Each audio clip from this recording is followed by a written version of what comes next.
Gubernur DKI Jakarta Anies Baswedan mengatakan semua pimpinan di kawasan aglomerasi Jabodetabek sepakat untuk menganjurkan salat Idul Fitri 1442 Hijriah agar dilakukan di rumah masing-masing. Hal itu disampaikan Anies setelah menggelar pertemuan bersama pimpinan daerah Jabodetabek di Balai Kota DKI Jakarta. Warga yang hendak melaksanakan salat Idul Fitri di masjid tetap diperbolehkan, namun dengan syarat memilih tempat salat di lapangan atau masjid di dekat dengan tempat domisili. Anies pun meminta agar masyarakat tidak pergi jauh hanya untuk melaksanakan salat Idul Fitri. Hal itu demi mencegah potensi penyebaran COVID-19 lintas wilayah, sehingga dianjurkan dilaksanakan di lokasi yang sama agar setiap orang yang berkegiatan selama masa pandemi COVID-19 tetap menjalankan protokol kesehatan. Selain itu, Anies juga meminta agar masyarakat tetap melakukan kegiatan di rumah saat Lebaran 2021. Kegiatan bersilaturahmi dapat dilakukan secara online atau daring.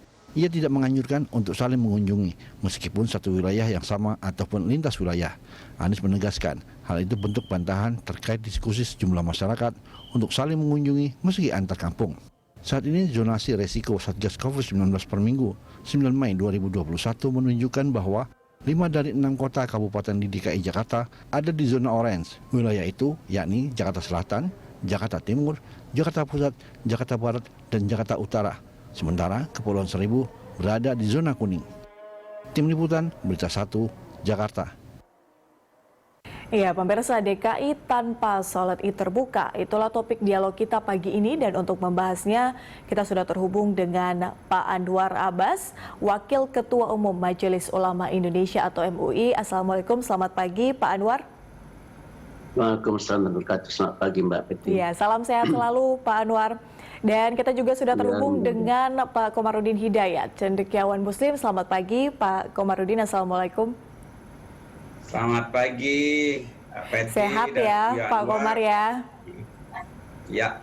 Alhamdulillah. Baik, Pak Anwar dan juga Pak Komar, pagi ini kita akan membahas soal DKI tanpa salat Id terbuka. Saya ingin ke Pak Anwar mungkin terlebih dahulu. Jadi hukumnya salat Id di rumah itu seperti apa, Pak Anwar? Ya, sebenarnya kan dari sisi maqasid syariah ya, tujuan diturunkannya agama itu salah satu adalah untuk menjaga diri dan jiwa manusia ya. Jadi oleh karena itu kalau seandainya menurut pertimbangan para ahli dan pemerintah ya, jiwa dan diri manusia itu akan terancam, ya maka wajiblah hukumnya bagi pemerintah untuk membuat kebijakan. Karena dalam kaidah usul fikihnya, tasarruful imam ala ra'iyah manutun bil maslahah. Kebijakan yang dibawa oleh pemerintah tentang menyangkut rakyat itu harus diorientasikan bagi terciptanya kemaslahatan. Timbul pertanyaan, mana yang lebih maslahat dalam situasi seperti sekarang ini? Nah, kalau dalam fatwa MUI, jika di satu daerah itu pengembangan virus COVID-19 tidak terkendali ya, maka MUI sangat menghimbau supaya penyelenggaraan sholat berjamaah dan sholat Idul Fitri itu dilaksanakan di rumah. Tapi kalau seandainya sudah terkendali, sudah melandai ya, MUI tentu saja menyarankan supaya sholat itu diselenggarakan di masjid atau di tanah lapang, tetapi tetap dengan memperhatikan protokol kesehatan yang ada. Artinya memang melaksanakan salat Id di rumah itu artinya kita juga membantu pemerintah agar pengendalian COVID ini bisa cepat terkendali. Pak Anwar, apakah keterbatasan kegiatan ibadah selama pandemi tidak akan mengurangi nilai ibadah yang dilakukan? Ya, sebenarnya ya tidak akan mengurangi ya. Cuma mungkin barangkali kesemarakannya yang berkurang ya. Kesemarakannya yang berkurang. Tetapi ada juga beberapa cara mungkin barangkali ya. Ya, dengan tadi saya baca juga di media ya. Misalkan begini, kalau nggak salah saya DKI membuat kebijakan 50% ya. Ada ya Mbak Peti ya? Iya, 50%. 50% ditampung jamaah gitu ya. Ini kalau menurut saya ya salah satu cara atau kiat yang biasa dilakukan oleh pemerintah itu adalah dengan memperbanyak jumlah tempat penyelenggaraan sholat ya. Jadi kalau selama ini misalkan hanya di tempat hanya satu ya, kemudian bisa kita buat menjadi 2 atau 3 tempat ya, sehingga terjadi penumpukan jamaah ya, sehingga mereka bisa menyelenggarakan sholat Id secara bersama-sama ya, dengan protokol kesehatan yang ketat gitu ya, sehingga ya kemudaratan yang akan ditimbulkannya bisa kita minimalisir. Oke, artinya bisa memperbanyak tempat penyelenggaraan sholat. Pak Komarudin, dengan keterbatasan yang ada, Pak Komar, ini kan sudah banyak juga yang memanfaatkan teknologi seperti itu untuk melaksanakan ibadah, bukan hanya umat Islam, tapi juga dengan agama-agama yang lain. Bagaimana kemudian jika jamaah memanfaatkan teknologi sebagai sarana pendukung ibadah, misalnya untuk mendengarkan khutbah via virtual? Ya, terima kasih. Pertama, sikap pemerintah dan para ulama ini kan serba salah. Kalau membiarkan, itu salah. Membiarkan rakyat, umat nanti kena COVID itu kan salah. Tapi kalau melarang, itu sebagian orang memang keberatan. Karena kebiasaan, habit itu sulit dihentikan.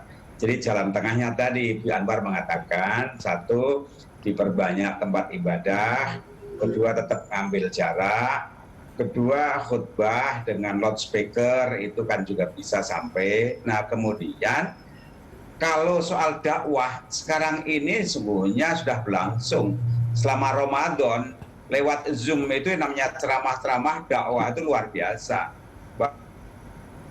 Bahkan saya sendiri mengikuti berbagai ceramah-ceramah keagamaan lewat podcast Zoom itu luar biasa. Dari sisi itu, semarak dakwah tanpa teriak-teriak itu sekarang berlipat ganda jumlahnya.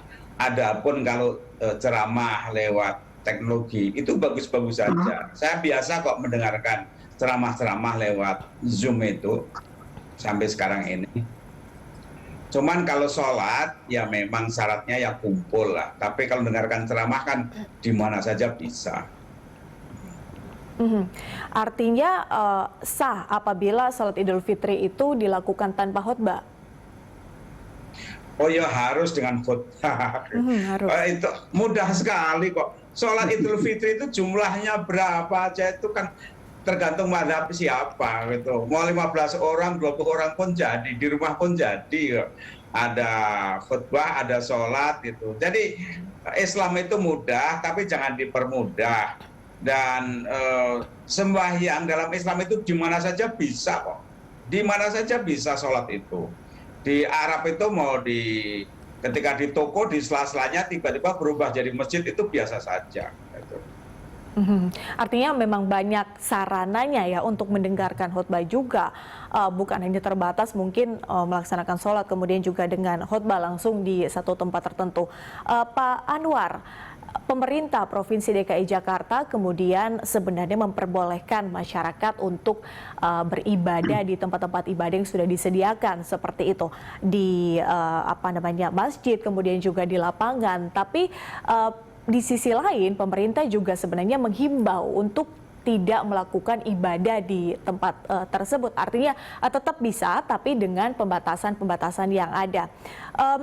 Kalau dari MUI sendiri melihat dengan segala penerapan protokol kesehatan, kemudian juga dengan kebijakan-kebijakan dari pemerintah, apakah ini bisa memonitor lah istilahnya jemaah agar memang benar-benar menerapkan protokol kesehatan? Ya kalau masalah memonitor itu ya tugas pemerintah dan tugas masyarakat ya. Inti daripada kebijakan ini kan adalah kemaslahatan ya. Apalagi ya yang menyelenggarakan kan pemerintah, tugas pemerintah menurut Undang-Undang 5 konstitusi kita yang melindungi rakyat. Nah, oleh karena itu karena sekarang ini suasananya adalah COVID-19 ya, ini sangat berbahaya ya, tugas pemerintah adalah melindungi rakyat supaya tidak tertular oleh COVID-19 gitu kan. Dan kalau seandainya kita bisa ya menyelenggarakan acara kerumunan tanpa ada penularan, saya rasa ada masalah ya. Yang memakai pakaian yang kayak astronot itu ya. Hazmat ya Pak ya. Semua jamaah memakai pakaian kayak astronot itu saya rasa ada masalah ya. Cuma kan dan saya mengamati ya tahun lalu itu di komplek-komplek itu banyak loh mengadakan sholat id di halaman, di lapangan, di jalan, suasana malah semarak itu. Pemandangan yang bagi saya menarik itu selama tahun lalu, dan ini kelihatannya juga saya amati berapa tetangga-tetangga mereka mengadakan sholat jamaah gitu. Jadi masjid itu bisa disulap Di mana saja bisa jadi masjid untuk itu. Iya, tapi karena Ya, memang makanya tadi saya katakan ya apa namanya ya jumlah tempat sholat itu. Kalau selama ini menumpuk di satu tempat ya, sekarang dipencar kata Pak Komar tadi kan di jalan-jalan mereka selenggarakan gitu ya. Ya sehingga apa namanya protokol kesehatan itu tertegakkan oleh kita ya, terjaga gitu. Kan intinya adalah bagaimana menghindarkan masyarakat supaya tidak tertular kan, dan caranya itu bisa bermacam-macam kan.